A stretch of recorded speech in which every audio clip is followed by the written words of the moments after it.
Sous les vagues agitées de la stratégique mer Rouge, une menace invisible glisse silencieusement dans les eaux sombres, des sous-marins Houthis qui défient toutes les attentes et font trembler les puissances navales mondiales.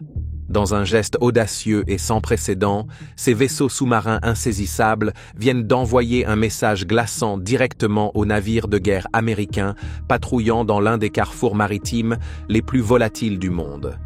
Que signifie cette confrontation sous-marine secrète pour l'équilibre fragile du pouvoir au Moyen-Orient? Sommes-nous proches d'une nouvelle escalade dangereuse dans l'une des voies navigables les plus cruciales de la planète? Rejoignez-nous pour découvrir le message menaçant des sous-marins Houthis envoyés aux navires américains en mer Rouge. La mer Rouge n'est pas une simple étendue d'eau.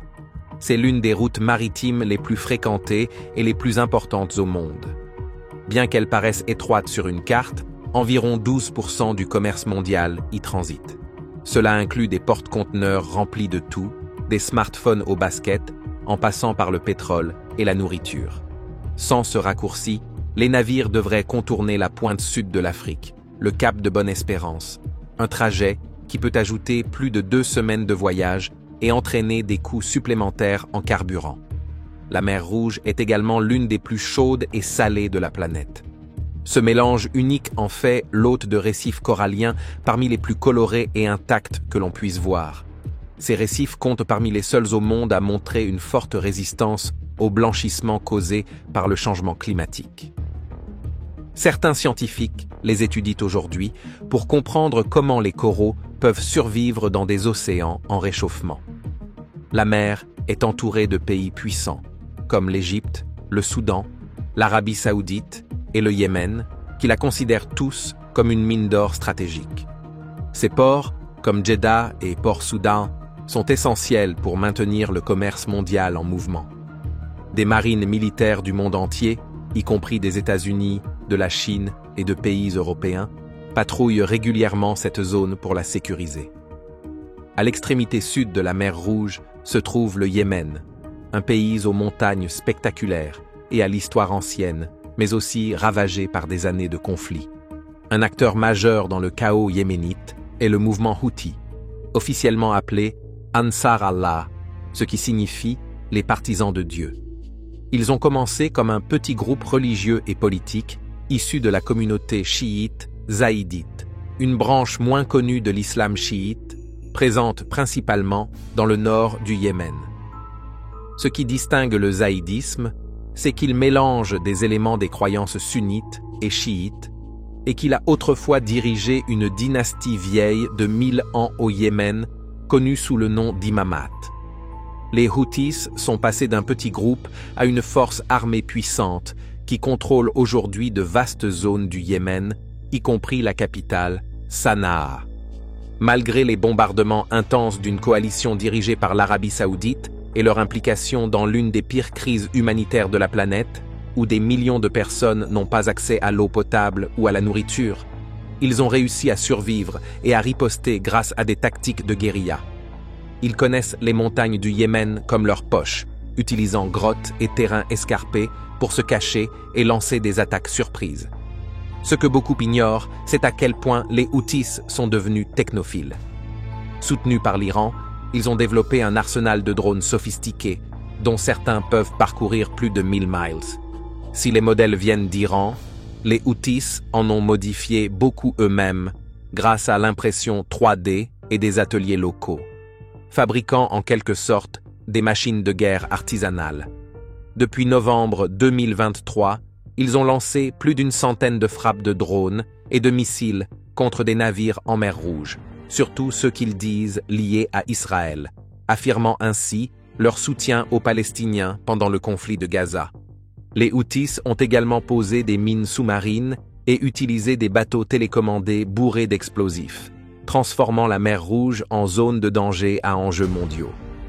Imaginez un capitaine de navire essayant de naviguer dans l'une des voies les plus fréquentées au monde, devant éviter non seulement les tempêtes ou les pirates, mais aussi des bombes cachées sous les vagues. Tout cela fait de la mer Rouge bien plus qu'une route commerciale. C'est un point de tension où les conflits locaux, comme la guerre au Yémen, peuvent avoir des répercussions mondiales. L'un des incidents les plus marquants en mer Rouge a eu lieu en décembre 2023, impliquant le gigantesque porte-conteneur Maersk Hangzhou. Bien qu'il batte pavillon de Singapour, ce navire appartient au géant danois Maersk, l'une des plus anciennes et grandes compagnies maritimes du monde, fondée en 1904. Le Hangzhou naviguait dans le détroit de Bab el-Mandeb, un passage étroit mais vital, reliant la mer Rouge au golfe d'Aden. Ce détroit voit transiter environ 6 200 000 barils de pétrole par jour et près de 30% de tout le trafic mondial de conteneurs. Donc, quand quelque chose s'y passe mal, le monde entier en ressent les effets. C'est alors que les problèmes ont commencé. Les rebelles Houthis du Yémen ont lancé une attaque audacieuse et dangereuse. Ils ont utilisé de petites vedettes rapides, certaines déguisées en bateaux de pêche, et ont même tiré des missiles guidés, une tactique qui rappelle les stratégies navales iraniennes dans le golfe Persique. Ces attaques n'étaient pas aléatoires. Elles visaient à perturber le commerce mondial et à attirer l'attention sur le conflit Israël-Gaza, que les Houthis invoquent pour justifier leurs actions. Dans ce cas, des hélicoptères de la marine américaine, opérant depuis des navires de guerre voisins comme l'USS Eisenhower et l'USS Gravely, ont rapidement réagi. Ils ont ouvert le feu, détruisant 3 des bateaux attaquants et forçant les autres à fuir. Fait remarquable, aucun membre de l'équipage du Maersk Hangzhou n'a été blessé. Mais le message était clair, la mer Rouge n'est plus une autoroute sûre. Pour faire face à cette menace croissante, les États-Unis ont lancé l'opération Prosperity Guardian à la fin décembre 2023. Ce n'était pas juste une mission américaine, elle s'est vite transformée en effort de coalition. Des pays comme le Royaume-Uni, la France, l'Italie, Bahreïn et même la Grèce s'y sont joints, envoyant des unités navales pour patrouiller les eaux. Ce qui rend cette opération unique, c'est qu'elle se déroule dans un cadre de sécurité maritime partagé, mais sans passer par l'OTAN ni l'ONU. Cela a permis une coordination plus rapide et des règles d'engagement plus souples. Mais les tensions n'ont cessé de monter. Les Houthis ont réussi à abattre non pas 1, mais 7 drones américains MQ-9 Reaper.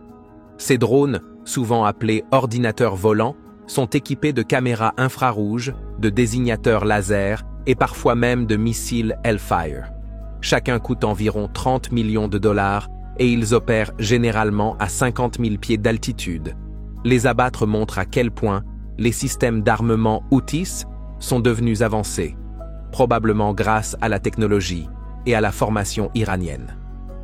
L'un des drones aurait même été abattu par un missile solaire lancé depuis un camion civil modifié. Il y a ensuite eu un incident spectaculaire à bord de l'USS Harry S. Truman, l'un des 10 porte-avions à propulsion nucléaire de la marine américaine. Alors que le navire effectuait des manœuvres d'évitement pour esquiver les missiles et les drones entrants, un FA-18E Super Hornet a glissé du pont d'envol et est tombé à la mer. Ces avions de chasse sont très sophistiqués, capables de voler plus vite que le son et dotés de technologies de brouillage radar. Il est extrêmement rare qu'un avion tombe d'un porte-avions en dehors d'un atterrissage de combat ou d'une défaillance mécanique, ce qui fait de cette perte un sujet de préoccupation opérationnelle majeure. Peu de gens savent que les Houthis ont même commencé à utiliser des bateaux-drones sous-marins, des engins télécommandés chargés d'explosifs, conçus pour exploser sous la coque d'un navire. Ce type d'attaque est très difficile à détecter et presque impossible à contrer sans une surveillance navale rapprochée. Les Houthis se tournent également vers la guerre psychologique. Dans des transmissions interceptées, ils ont menacé des navires commerciaux, en les appelant par leur nom, lisant parfois les manifestes de cargaison en arabe et en anglais, ce qui perturbe profondément les compagnies maritimes mondiales. Certains navires ont même commencé à éteindre leurs traceurs AIS pour éviter d'être détectés, ce qui est risqué car cela augmente le risque de collision dans des voies maritimes très fréquentées. Tout cela a transformé le détroit de Bab el-Mandeb en une véritable zone de danger maritime. Ce qui était autrefois un raccourci entre l'Asie et l'Europe pousse désormais de nombreuses entreprises à détourner leurs navires autour du cap de Bonne-Espérance, à la pointe sud de l'Afrique. Un détour qui peut ajouter jusqu'à 10 jours supplémentaires et des millions en frais de carburant par voyage. Cela commence déjà à affecter les chaînes d'approvisionnement mondiales et pourrait faire grimper les prix de tout, de l'électronique à la nourriture. Récemment, l'armée américaine a mené ce qu'elle a qualifié de frappe d'autodéfense sur 5 cibles différentes dans des zones du Yémen, contrôlées par les rebelles Houthis. Cela s'est produit juste après que les Houthis ont choqué le monde en utilisant pour la première fois un sous-marin sans pilote dans leurs attaques en mer Rouge et dans le golfe d'Aden, 2 des voies maritimes les plus fréquentées et stratégiquement importantes de la planète. Ces eaux relient la mer Méditerranée à l'océan Indien via le canal de Suez, ce qui en fait une route commerciale mondiale essentielle. Environ 10% du commerce mondial et près d'un quart des expéditions de pétrole y transitent chaque jour. Le sous-marin sans pilote, techniquement appelé véhicule sous-marin autonome, est un bouleversement majeur. Contrairement aux drones aériens, ces robots sous-marins peuvent glisser silencieusement sous les vagues, ce qui les rend beaucoup plus difficiles à repérer par radar ou sonar traditionnel. Pendant une période de tension militaire, le mouvement Houthi, soutenu par l'Iran, a publié une vidéo qui a attiré l'attention mondiale. On y voit leurs nouvelles armes en action contre des maquettes de navires américains et israéliens, démontrant une gamme d'outils expérimentaux de haute technologie. En surface, cela pourrait sembler n'être qu'une autre vidéo de propagande, mais il y a une raison plus sérieuse de s'y intéresser. Les Houthis ont déjà réussi à endommager gravement plusieurs navires marchands en mer Rouge, alors que le monde sous-estime encore largement la menace qu'ils représentent. La vidéo a révélé une arme en particulier, le Al-Qaria, ce qui signifie « la grande catastrophe ». Cette arme est un type de véhicule sous-marin autonome ou AUV qui fonctionne comme une torpille robotisée et comme une mission kamikaze, elle est conçue pour un aller simple, sans retour. Et c'est là que cela devient intéressant. Il y a eu des discussions en ligne sur la possibilité que l'Al-Qaria soit une simple copie du Remus 600 américain, un AUV très avancé utilisé par les marines occidentales pour la cartographie sous-marine et la détection de mines. Le plus surprenant, les Houthis ont mis la main sur un Remus 600 en 2018 lorsqu'il a mystérieusement disparu lors d'une mission. Il ne serait donc pas fou de penser qu'ils ont rétro-conçu la technologie pour créer leur propre version. Cependant, une inspection plus poussée révèle que, bien que les deux partagent une forme similaire, ils ne sont en aucun cas identiques. L'Al-Qaria, par exemple, possède 4 ailettes de contrôle à l'arrière, alors que le Remus n'en a que 3. Et la conception de la coque semble suffisamment différente pour suggérer que les Houthis ont peut-être apporté leur propre touche, voire reçu une aide extérieure. Il n'est pas exclu qu'ils aient reçu l'assistance de pays comme l'Iran ou la Corée du Nord, tous deux connus pour leurs programmes avancés de missiles et d'armement. Un autre détail curieux de l'Al-Qaria est sa couleur jaune vif. Le jaune peut sembler étrange pour une arme furtive, mais il y a une raison pratique. Dans le monde entier, de nombreux AUV sont peints en jaune pour faciliter leur repérage et leur récupération après une mission d'entraînement ou en cas de problème. Toutefois, dans ce cas, cela pourrait aussi être un leurre stratégique. En choisissant le jaune, les Houthis pourraient essayer de faire passer leur AUV pour un drone civil ou commercial, afin d'éviter toute suspicion. Construire un AUV fonctionnel à partir de zéro est loin d'être simple. Ces véhicules nécessitent des systèmes de navigation avancés, des coques résistantes à la pression et la capacité de fonctionner silencieusement pendant de longues périodes sous l'eau. Si les Houthis y parviennent, cela montre clairement à quel point des forces non conventionnelles rattrapent rapidement les Marines traditionnelles dans le domaine de la guerre sous-marine.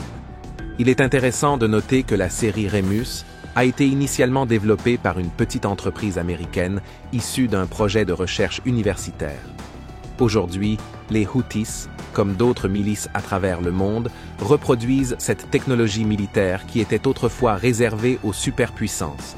La technologie des véhicules sous-marins sans pilote est généralement l'apanage des Marines les plus avancés, comme celle des États-Unis, de la Chine ou de la Russie.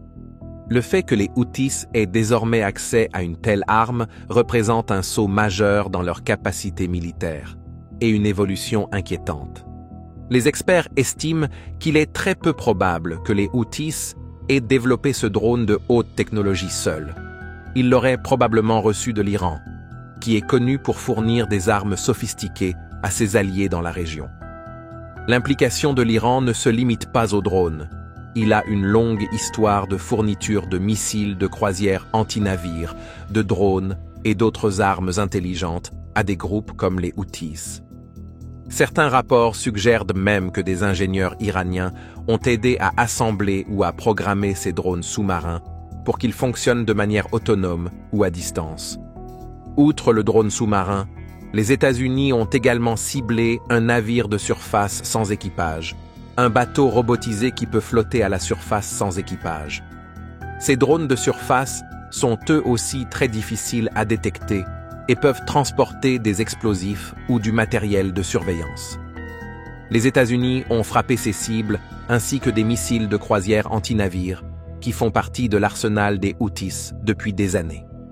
Ces missiles sont particulièrement dangereux car ils peuvent parcourir plus de 100 miles à grande vitesse et frapper précisément des navires, causant des dommages graves ou des perturbations importantes.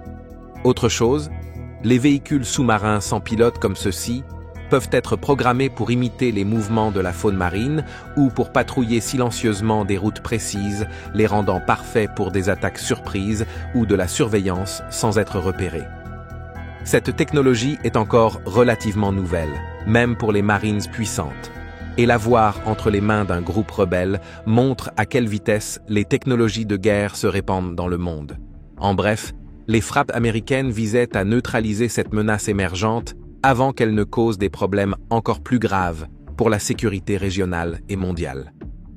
Après une trêve fragile qui a mis en pause la guerre civile sanglante du Yémen en 2022, les Houthis contrôlent toujours des régions clés, y compris la capitale Sanaa. Ils ont essentiellement créé un mini-État au sein du Yémen, avec leur propre armée, leur police et même un gouvernement parallèle.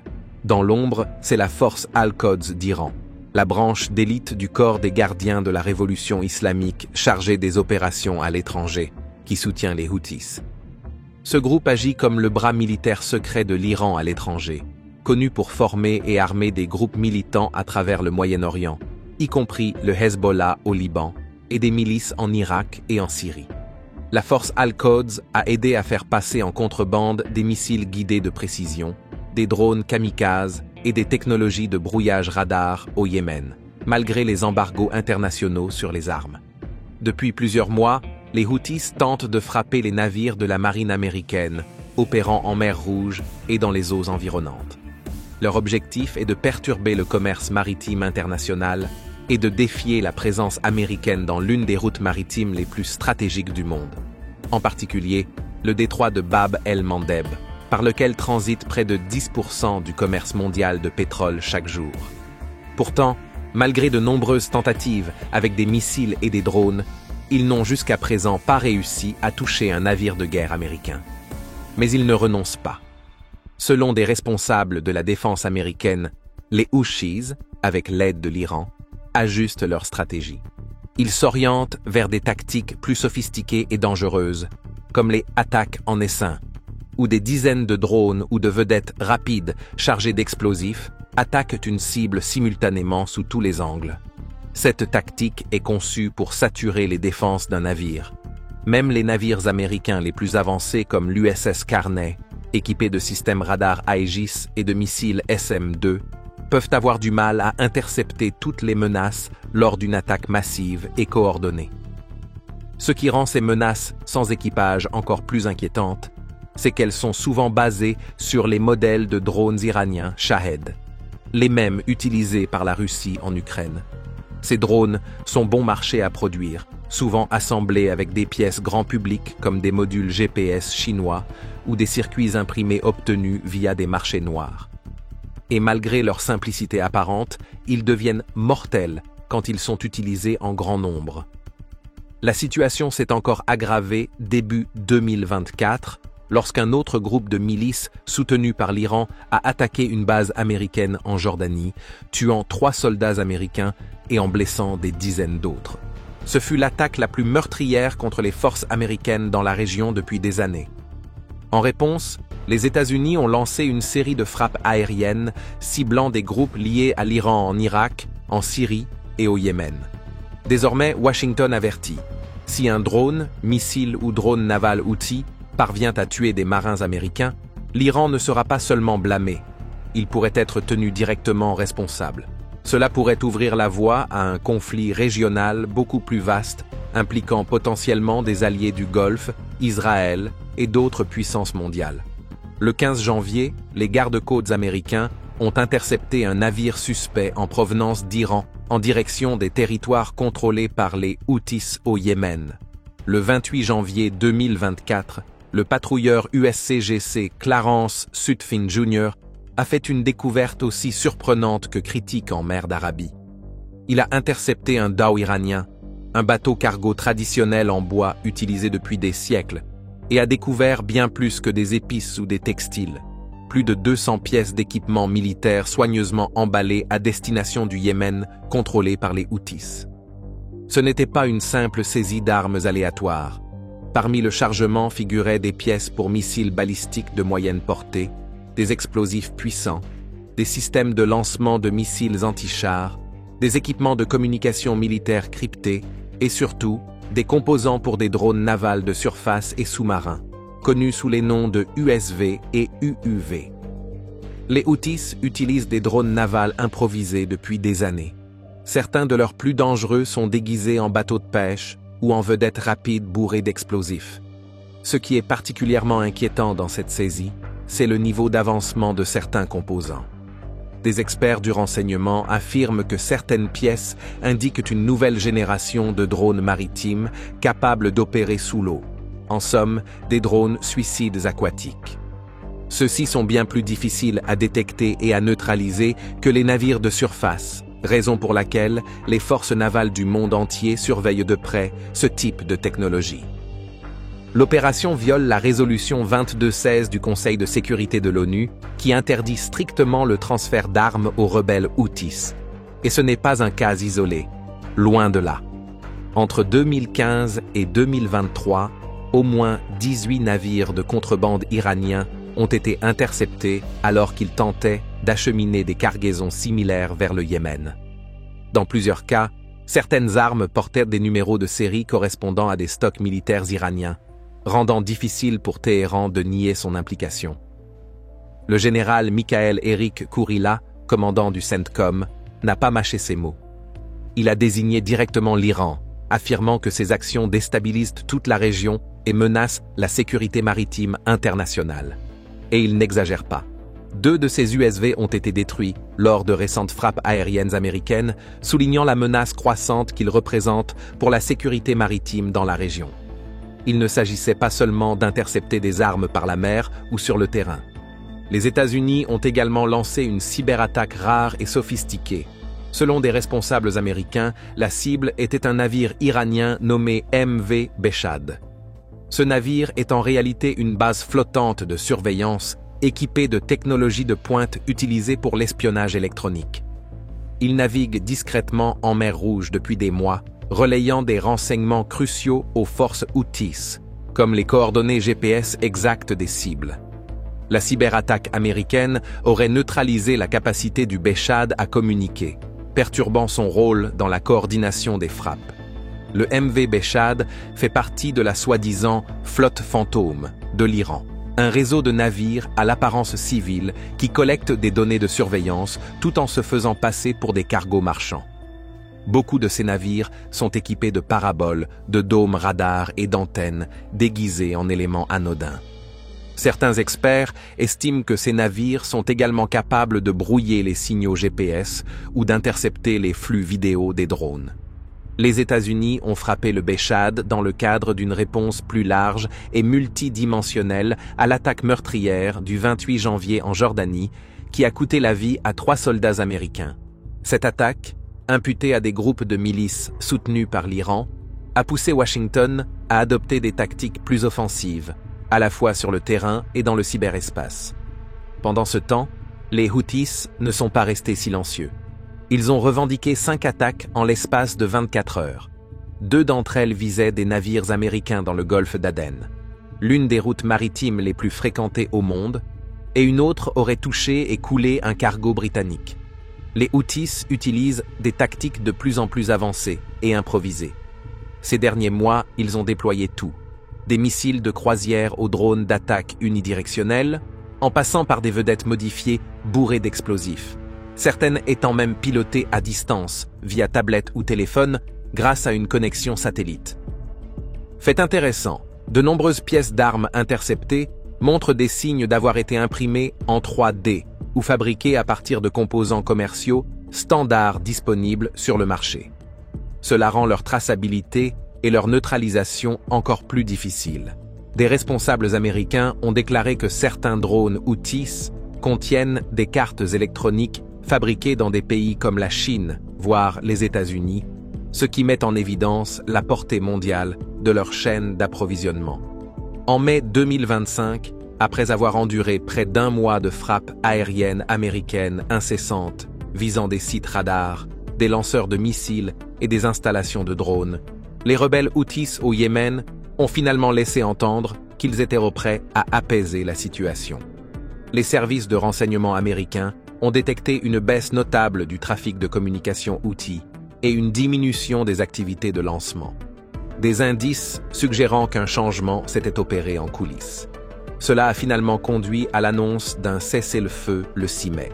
Dans le cadre de cet accord, les Houthis se sont engagés à cesser leurs attaques contre les navires américains en mer Rouge.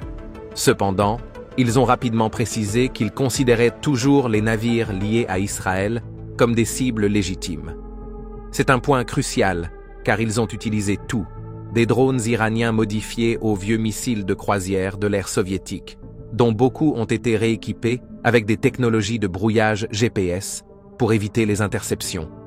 Certains de ces missiles, comme les Quds-2 et Quds-3, auraient une portée allant jusqu'à 1500 km et sont lancés depuis des plateformes mobiles dissimulées dans les hautes terres accidentées du Yémen.